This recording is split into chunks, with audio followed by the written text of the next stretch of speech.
Alright, this is an add-on. This is the pan. It's very hot. It has all this stuff on it. I think it's the cheese, or it could have chocolate, it could have raisins, it could have anything. If it's got lumps, I just use this for baking. I don't do any frying, and that was what, for years and years I was not as enamored of cast iron as other people for frying, because I don't do a lot of frying. I do some sauteing, and I use the nonstick for that, and then I've been doing baking.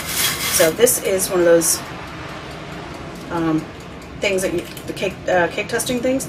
But if you take out too many of the whisks, the whole thing falls apart. The integrity is gone. So it's like, why would you do that? I use this for that. Some people use salt. You want to use it. You want to do it when it's hot. It's easier when it's hot. Don't let it get dried off, because then you have to go, dealing with it. But some people use salt. I use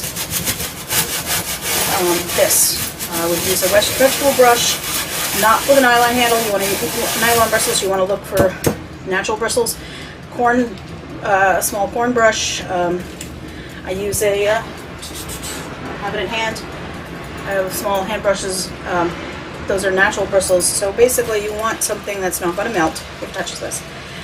So this is ideal for me, and every once in a while I just clean the end of it. But since everything is so hot, there's nothing dirty or unclean about something that's unsoaked and washed. Because if you burn the crap out of it, it's just not going to kill you. Our forebears got here by eating a lot more dirt than we do. So, suck it up, people.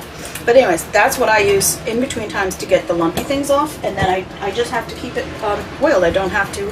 And with the baking, with so much butter in the things that I bake, I almost never have to season this.